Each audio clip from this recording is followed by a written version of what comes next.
Le 20 mai dernier, le corps d'Harry Boulogne était retrouvé sans vie à son domicile parisien, situé dans le 15e arrondissement. Le sexagénaire était connu pour être le fils illégitime présumé d'Alain Delon.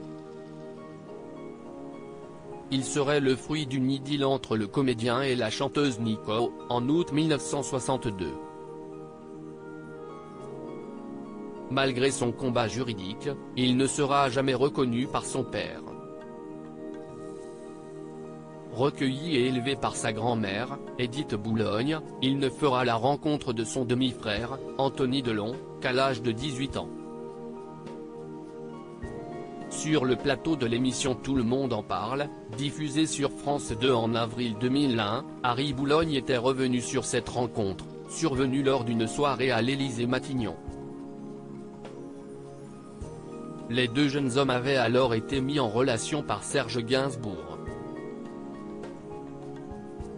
Au micro de Thierry Ardisson, l'enfant du placard avait admis que le courant ne passait pas avec Anthony Delon.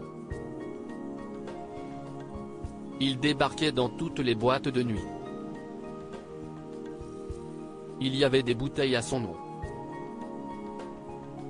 Il claquait des doigts, s'était souvenu l'auteur de L'amour n'oublie jamais.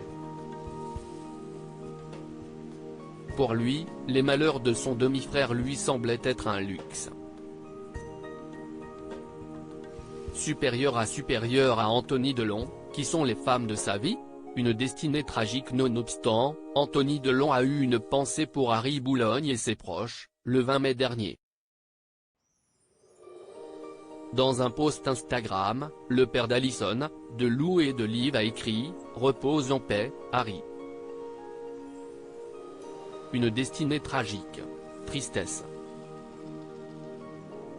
Une pensée ce soir pour ses deux enfants, Charles, 24 ans, et Blanche, 17 ans. » L'acteur a également répondu à un commentaire qui évoquait la mère d'Harry Boulogne. Vous savez, sa mère l'a mis dans l'héroïne à 14 ans. Il en parle dans son ouvrage. Dans le cas contraire, les choses auraient peut-être été différentes. On file pas de l'héros à son gamin de 14 ans. Non, s'est agacé le fils de Nathalie Delon. Article écrit en collaboration avec 6 médias Crédit Photo, Capture Télévision France 2 via Best Images.